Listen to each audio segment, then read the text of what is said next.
Good afternoon, everyone. Please have a seat. Again, it is a great honor to welcome my friend and partner, Prime Minister David Cameron, back to the White House for this official visit. I know there's been a lot of focus on last night's game. Some have asked how it came about, so I want to set the record straight. During my visit to London last year, David arranged for us to play some local students table tennis. As they would say in Britain, we got thrashed. So when it came to sports on this visit, I thought it would be better if we just watched. That said, I'm still trying to get David to fill out his bracket. We've just finished up a very good discussion, and it was a reminder of why I value David's leadership and partnership so much. He appreciates how the alliance between our countries is a foundation, not only for the security and prosperity of our two nations, but for international peace and security as well. David shares my belief that in a time of rapid change, the leadership of the United States and the United Kingdom is more important than ever. And we share the view that the future we seek is only possible if the rights and responsibilities of nations and people are upheld. And that's a cause that we advanced today. At a time when too many of our people are still out of work, we agree that we've got to stay focused on creating the growth and jobs that put our people back to work, even as both our countries make difficult choices to put our fiscal houses in order. Between us, we have the largest investment relationship in the world, and we've instructed our teams to continue to explore ways to increase transatlantic trade and investment. And I very much appreciate David's perspective on the fiscal situation in the Eurozone, where both our countries, our economies, our businesses, our banks are deeply connected. We moved on to discuss Afghanistan, where we are the two largest contributors of forces to the international mission and where our forces continue to make extraordinary sacrifices. The tragic events of recent days are a reminder that this continues to be a very difficult mission. And obviously, we both have lost a number of extraordinary young men and women in theater. What's undeniable, though, and what we can never forget, is that our forces are making very real progress, dismantling al-Qaeda, breaking the Taliban's momentum, and training Afghan forces so that they can take the lead and our troops can come home. That transition is already underway, and about half of all Afghans currently live in areas where Afghan security forces are taking responsibility. Today, the Prime Minister and I reaffirmed the transition plan that we agreed to with our coalition partners in Lisbon. Specifically, at the upcoming NATO summit in my hometown of Chicago, we'll determine the next phase of transition. This includes shifting to a support role next year in 2013 in advance of Afghans taking full responsibility for security in 2014. We're going to complete this mission, and we're going to do it responsibly. And NATO will maintain an enduring commitment so that Afghanistan never again becomes a haven for al-Qaeda to attack our countries. We also discussed the continuing threat posed by Iran's failure to meet its international obligations. On this, we are fully united. We are determined to prevent Iran from acquiring a nuclear weapon. We believe there is still time and space to pursue a diplomatic solution, and we're going to keep coordinating closely with our P5+1 partners. At the same time, we're going to keep up the pressure with the strongest U.S. sanctions to date and the European Union preparing to impose an embargo on Iranian oil. Tehran must understand that it cannot escape or evade the choice before it. Meet your international obligations or face the consequences. We reaffirmed our commitment to support the democratic transitions underway in the Middle East and North Africa. British forces played a critical role in the mission to protect the Libyan people, and I want to commend David personally for the leadership role he's played in mobilizing international support for the transition in Libya. We also discussed the horrific violence that the Assad regime continues to inflict on the people of Syria.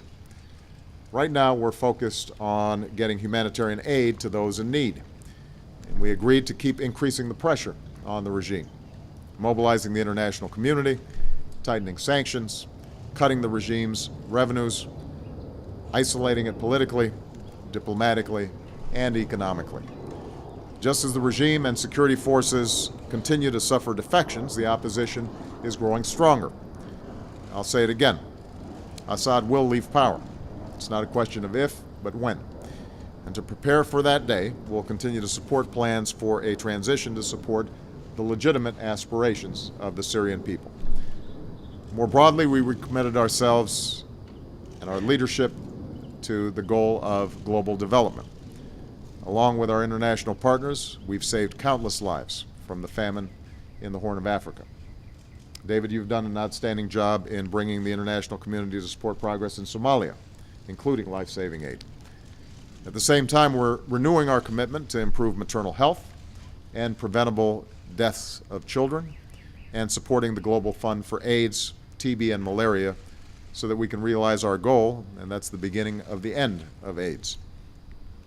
And let me say that it's a tribute to David's leadership that the UK will be playing a leading role in the global partnership to strengthen the open government upon which human rights and development depend.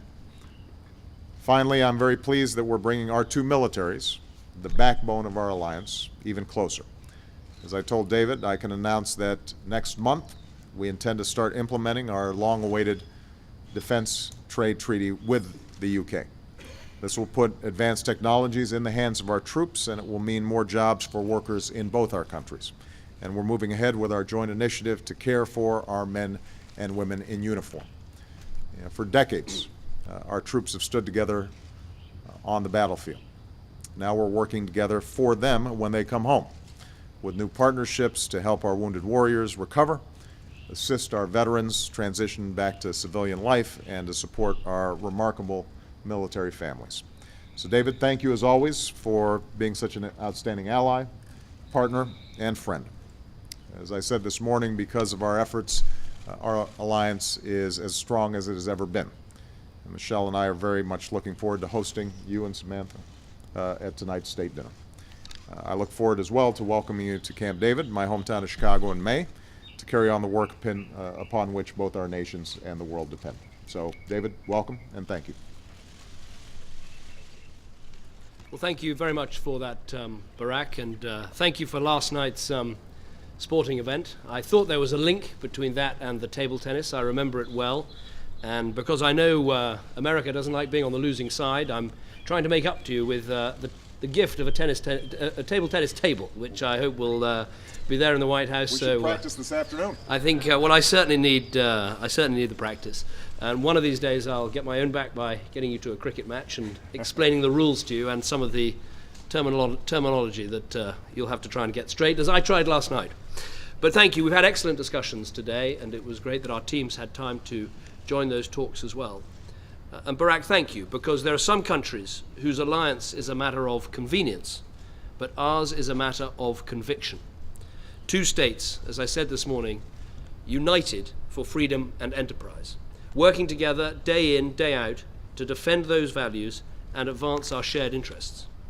That has been the fundamental business of this visit, and we've just made important progress on four vital areas: Afghanistan, Syria, Iran, and economic growth. And I want to take each in turn. First, Afghanistan.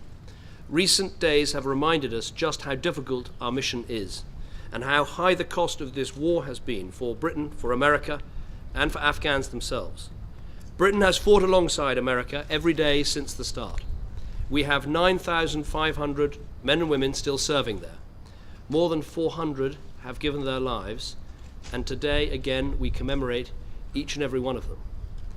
But we will not give up on this mission, because Afghanistan must never again be a safe haven for Al-Qaeda to launch attacks against us. We won't build a perfect Afghanistan, although let's be clear, we are making some tangible progress, with more markets open, more health centers working, more children going to school, more people able to achieve a basic standard of living and security. But we can help ensure that Afghanistan is capable of delivering its own security without the need for large numbers of foreign troops. We are now in the final phases of our military mission. That means completing the training of the Afghan forces so that they can take over the tasks of maintaining security themselves. That transition to Afghan control, as agreed at Lisbon, is now well underway. And next year, as the President said, in 2013, this includes shifting to a support role as Afghans take the lead.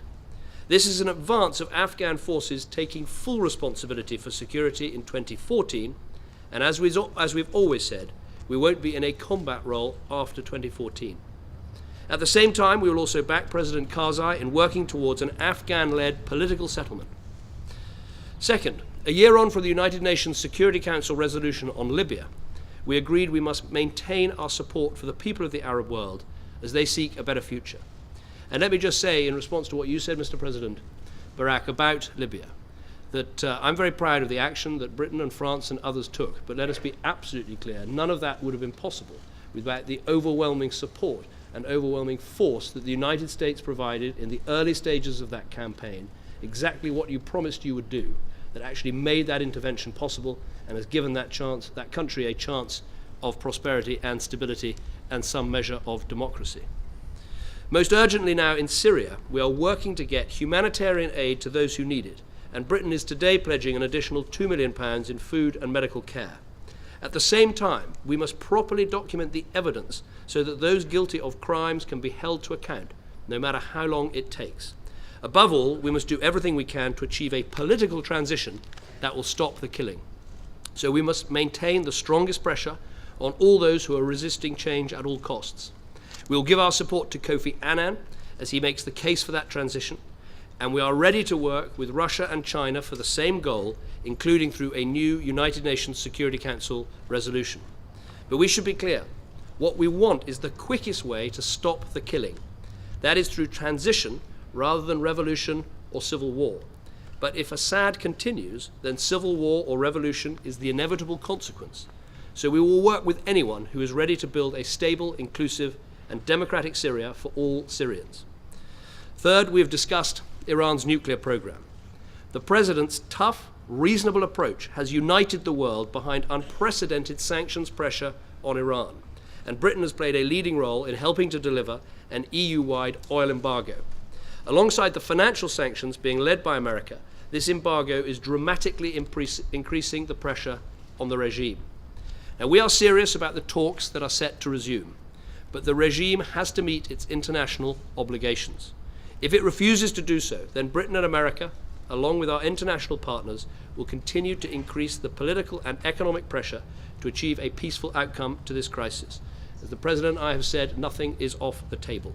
That is essential for the safety of the region and the wider world. Fourth, growth.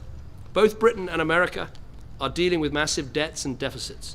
Of course, the measures we take in our domestic economies reflect different national circumstances, but we share the same goals: delivering significant deficit reduction over the medium term and stimulating growth. One of the keys to growth is trade. The EU and the US together account for more than half of all global trade. Foreign direct investment between Britain and America is the largest in the world. It creates and sustains around 1 million jobs each side of the Atlantic, and it provides a strong foundation for bilateral trade worth nearly $200 billion a year. So deepening trade and investment between us is crucial and can really help to stimulate growth. Barak and I have agreed to prioritize work ahead of the G8 on liberalizing transatlantic trade and investment flows. So we've had some very important discussions this morning, and I'm looking forward to continuing our talks at the G8 and at NATO summits, and to visiting you, Barak, at Camp David and in your hometown of Chicago. Who knows what sport we will be able to go and see there. As Barak has said, the relationship between Britain and America is the strongest that it has ever been. And I believe that's because we're working together as closely as at any point in our history. And together I'm confident that we can help secure the future of our nations and the world for generations to come. Thank you. Thank you, David. So we've got questions from each respective press corps. We're going to start with Ari Shapiro of NPR. Thank you, Mr. President. Given the extraordinarily difficult circumstances in Afghanistan from the last few weeks, I wonder what makes you confident that 2 years from now, when the last troops leave, it will be better than it is today? And I wonder if you could also talk about the pace of withdrawal, whether you see something more gradual or speedier. And Mr. Prime Minister, you and the President take very different approaches to economic growth, whereas you emphasize a more austerity measures. The President focuses more on stimulative measures, and I wonder whether you could explain why you believe that your approach is likely to create more jobs than President Obama's approach. Thank you. Well, first of all, on Afghanistan, I think both David and I understand how difficult this mission is because we've met with families whose sons or daughters or husbands or wives made the ultimate sacrifice. We visit our wounded warriors, and we understand the sacrifices that they've made there. But as I indicated, we have made progress. We're seeing an Afghan national security force that is getting stronger and more robust and more capable of operating on its own. And our goal, set in Lisbon, is to make sure that over the next 2 years, that Afghan security force continues to improve, enhance its capabilities, and so we'll be prepared to provide for that country's security when we leave. We also think it's important that there is a political aspect to this, that all the various factions and ethnic groups inside of Afghanistan recognize that it's time to end 30 years of war. And President Karzai has committed to a political reconciliation process. We are doing what we can to help facilitate that. Ultimately, it's going to be up to the Afghans to work together to try to arrive at a path to peace. And we can't be naive about the difficulties that are going to be involved in getting there. But if we maintain a steady, responsible transition process, which is what we've designed, then I am confident that we can put Afghans in a position where they can deal with their own security. And we're also underscoring through what we anticipate to be a strategic partnership that's been signed before we get to Chicago, that the United States, along with many other countries, will sustain a relationship with Afghanistan. We will not have combat troops there, but we will be working with them both to ensure their security, but also to ensure that their economy continues to improve. There are going to be multiple challenges along the way. In terms of pace, I don't anticipate at this stage that we're going to be making any sudden additional changes to the plan that we currently have. We have already taken out 10,000 of our troops. We're slated to draw down an additional 23,000 by this summer. There will be a robust coalition presence inside of Afghanistan during this fighting season to make sure that the Taliban understand that they're not going to be able to regain momentum. After the fighting season, in conjunction with all our allies, we will continue to look at how do we effectuate this transition in a way that doesn't result in a steep cliff at the end of 2014, but rather is a gradual pace that accommodates the developing capacities of the Afghan national security forces. Although you asked it to David, I want to make sure that I just comment quickly on the economic issues, because this is a question that David and I have been getting for the last 2 years. We always give the same answer, but I figure it's worth repeating. The United States and Great Britain are two different economies in two different positions. Their banking sector was much larger than ours. Their capacity to sustain debt was different than ours. And so as a consequence, each of us are going to be taking different strategies and employing different timing. But our objectives are common, which is we want to make sure that we have governments that are lean, that are effective, that are efficient, that are providing opportunity to our people, that are properly paid for so that we're not leaving it to the next generation.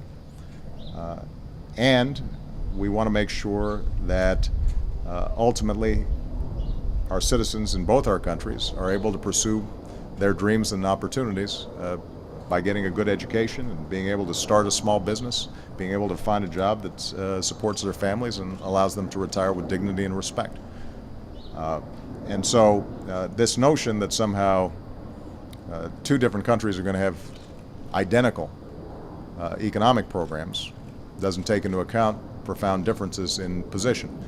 But the objectives, the goals, the values, I think are the same, And I'm confident that because of the resilience of our people and our businesses and our workers, our systems of higher education, that we are both countries that are incredibly well positioned to succeed in this knowledge-based economy of the 21st century. Yeah, I mean, I would very much agree with that. I mean, there are differences because we're not a reserve currency, so we have to take a different path. But I think it would be wrong to think that Britain is just taking measures to reduce its deficit. We're also taking a series of measures to help promote growth. Just before coming here, we took a series of steps to try and unblock and get moving our housing market. We've cut corporation tax in our country to show that it's a great destination for investment. We're investing in apprenticeship. So a series of steps are being taken. But there are differences, as Barack has said, between the states of the two economies and the circumstances we face. But we're both trying to head in the same direction of growth and low deficits. And actually, if you look at the US plans for reducing the deficit over coming years, in many ways they're actually steeper than what we're going to be doing in the UK. So different starting points, different measures on occasions, but the same destination, and a very good shared understanding as we try to get there. I think I've got Joey Jones from Sky News. And Mr. President, can I ask you both whether you have any information about an apparent car bombing at Camp Bastion this afternoon? And on the general Afghan question, why do you think it is that people feel that you talk a good game, but they don't buy it? Why do you think it is that the British and American people look at a situation that they think is frankly a mess? They see terrible sacrifice. They see two men who are unable to impose their wills, and they just are not persuaded by your arguments. Well, first of all, on what has happened at Camp Bastion, it's very early, details still coming through. Obviously, we'll want to examine and investigate exactly what has happened before making clear anything about it. But security of our people, of our troops, security of both our nation's forces is absolutely the priority, and if there are things that need to be done in the coming hours and days to keep them safer, be in no doubt we will do them. On the broader issue of Afghanistan, I would make this point, that if you compare where we are today with where we've been 2-3 years ago, the situation is considerably improved. I think the US surge and the additional UK troops we put in, particularly into Helmand Province, had a transformative effect. The level of insurgent attacks are right down, the level of security is right up. The capital of Helmand Province, Lashkargah, is now fully transitioned over to Afghan lead control. The markets are open, you're able to do and take part in economic activity in that town, which simply wasn't possible when I first visited it several years ago. So look, it's still a very difficult situation. There are many challenges we have to overcome, but what's happening in Afghanistan today is quite different to the situation we had 3, 4, 5 years ago. Do I think we can get to a situation by the end of 2014 where we have a larger Afghan National Army, a larger Afghan police force, both of which are pretty much on track, and that with the Afghan government they're capable of taking care of their own security in a way that doesn't require large numbers of foreign troops, and that country isn't a threat in the way that it was in the past in terms of a base for terrorism? Yes, I think we can achieve that. Now, it's been very hard work. The sacrifices have been very great, but we have to keep reminding ourselves and everybody why we are there, what we are doing. You have to go back and remember that, the vast majority of terrorist plots that were affecting people in the UK, people in the US, came out of that country and that region. That's why we went in there. That's why we're there today. It's not some selfish, long-term strategic interest. It's simply that we want Afghanistan to be able to look after its own security with its own security forces so we are safe at home. That's the key. That's the message we need to keep explaining to people. But I think what we're trying to do by the end of 2014 is achievable and doable. I concur with everything David said. The only thing I would add, you asked why is it that poll numbers indicate people are interested in ending the war in Afghanistan. It's because we've been there for 10 years. And people get weary. And they know friends and neighbors who have lost loved ones as a consequence of war. No one wants war. Anybody who answers a poll question about war, saying enthusiastically, we want war, probably hasn't been involved in a war. But as David said, I think the vast majority of the American people and British understand why we went there. There is a reason why Al-Qaeda is on its heels and has been decimated. There's a reason why Osama bin Laden and his lieutenants are not in a position to be able to execute plots against the United States or Great Britain. There's a reason why it is increasingly difficult for those who are interested in carrying out transnational operations directed against our interests, our friends, our allies, to be able to do that. Is because the space has shrunk and their capacity to operate is greatly diminished. Now, as David indicated, this is a hard slog. This is hard work. When I came into office, there had been drift in the Afghan strategy, in part because we had spent a lot of time focusing on Iraq instead. Over the last 3 years, we have refocused attention on getting Afghanistan right. Would my preference have been that we started some of that earlier? Absolutely. But that's not the cards that were dealt. We're now in a position where, given our starting point, we're making progress, and I believe that we're going to be able to make our achieve our objectives in 2014. Alistair Bull. Thank you, Mr. President, Mr. Prime Minister. Mr. President, switching to Iran. Can I just point out that somehow Alistair gets to ask a question on behalf of the U.S. Press Corps, but he sounds like... It's the special relationship. Were you upset about that, Chuck? Special relationship. Yeah, what's going on with that, Jay? Come on, man. So, It's a special relationship.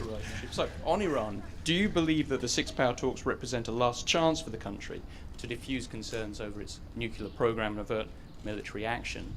And Prime Minister, on Syria, how are you approaching the Russians to get them on board for a fresh Security Council resolution? And do you believe President Bashar al-Assad ought to be tried as a war criminal? Thank you.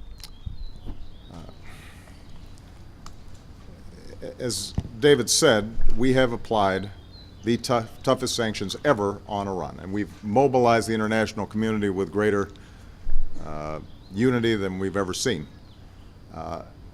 Those sanctions are going to begin to bite even harder this summer. And we're seeing significant effects on the Iranian economy. So they understand the seriousness with which we take this issue. They understand that there are consequences to them continuing to flout the international community. And I have sent a message very directly to them publicly that they need to seize this opportunity of negotiations with the P5+1 to avert even worse consequences for Iran in the future.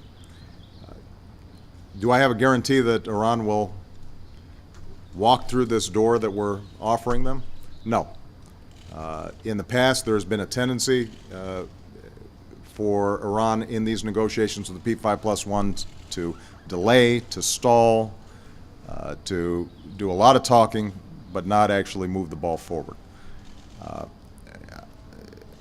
I think they should understand that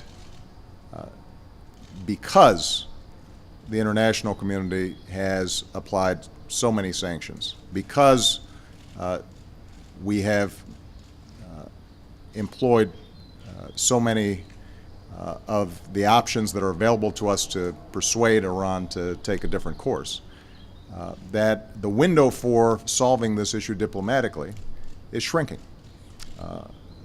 And, you know, as I said in a speech just a couple of weeks ago, I am determined not simply to contain Iran that is in possession of a nuclear weapon.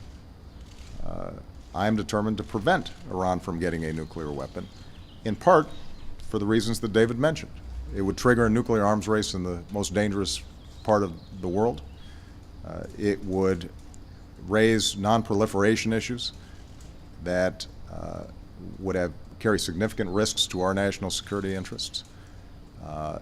It would embolden terrorists in the region who might believe that they could act with more impunity if they were operating under the protection of Iran.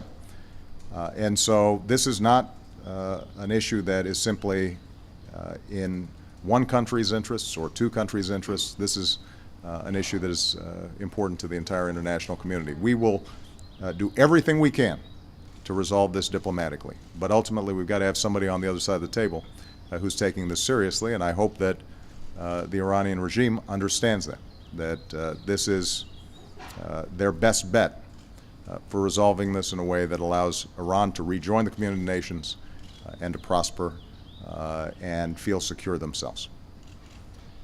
Thank you. On Syria, I mean, when you see what is happening in Homs and elsewhere, I think we need to appeal to people's humanity to stop this slaughter, to get aid and assistance to those who've been affected, and to ratchet up the pressure on this dreadful regime. But in the case of Russia, I think we should also appeal to their own interests. It's not in their interest to have this bloodied, broken, brutal regime butchering people nightly on the television screens. The irony is that people in Syria often felt that the Russians were their friends, and many in the West they were more suspicious of. Now they can see people in the West wanting to help them, raising their issues, calling for the world to act on their problems, and we need to make sure that Russia joins with that. So it's going to take a lot of hard work, it's going to take a lot of patient diplomacy, but I think it's actually in Russia's interests that we deal with this problem, that we achieve transition, and that we get peace and stability in Syria, and that's the appeal that we should make. On the issue of holding people responsible, I do. They're not a signatory to the ICC, but what is being done in Homs, and I've spoken personally to one of the photographers who was stuck in Homs when he got out to the UK, what he witnessed, what he saw, is simply appalling and shouldn't be allowed to stand in our world. And that's why Britain and others have sent monitors to the Turkish border and elsewhere to make sure we document these crimes. We write down what has been done, so that no matter how long it takes, people should always remember that international law has got a long reach and a long memory. And the people who are leading Syria at the moment and committing these crimes need to know that. Tom Bradbury from ITN. Mr. President, it's great you've agreed to learn about cricket. I noticed the Prime Minister neglected to tell you that a test match usually takes 5 days. So it's going to be a long trip. On the serious subject of Syria, you say you want Assad to go. You wanted Gaddafi to go, and he didn't for a long, long time. So could you just answer specifically, have you discussed today the possibility of a no-fly zone? Have you discussed how you might implement it? Have you discussed how you would degrade the Syrian defences? Have you discussed timescales on any of those issues? What I'd say, Tom, is that our teams work incredibly closely together on this issue, and the focus right now is, as I said, on trying to achieve transition, not trying to foment revolution. We think that the fastest way to end the killing, which is what we all want to see, is for Assad to go. So the way we should try to help bring that about is through diplomatic pressure, sanctions pressure, political pressure, the pressure that Kofi Annan can bring to bear. That is where our focus is. Of course, our teams all the time, as I put it, kick the tires, push the system, ask the difficult questions, what are the other options, what are the other things that we could do, and it's right that we do that. But they're not without their difficulties and complications, as everybody knows. So the focus is transition and all the things that we can do to bring that pressure to bear. And that has been the focus of our discussions. I'd echo everything that David said. Our military plans for everything. That's part of what they do. But I was very clear during the Libya situation that this was unique. We had a clear international mandate. There was unity around the world on that. We were able to execute a plan in a relatively short time frame that resulted in a good outcome. But each country is different. As David just mentioned with respect to Syria, it is an extremely complicated situation. The best thing that we can do right now is to make sure that the international community continues to unify around the fact that what the Syrian regime is doing is unacceptable. It is contrary to every international norm that we believe in.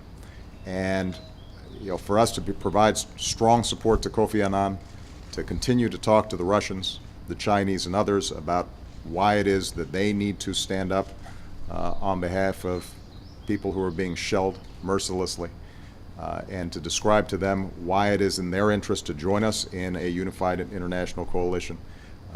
That's the most important work that we can do right now.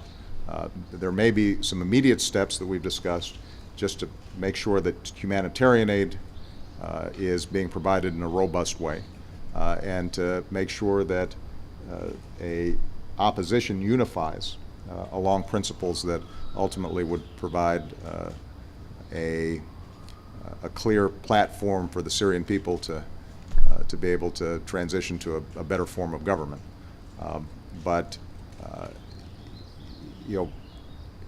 when we see what's happening on television, our natural instinct is to act.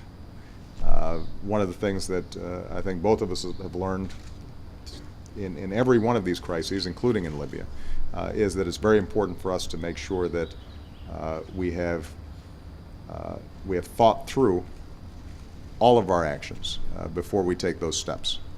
And that's not just important for us, it's also important for the Syrian people, because ultimately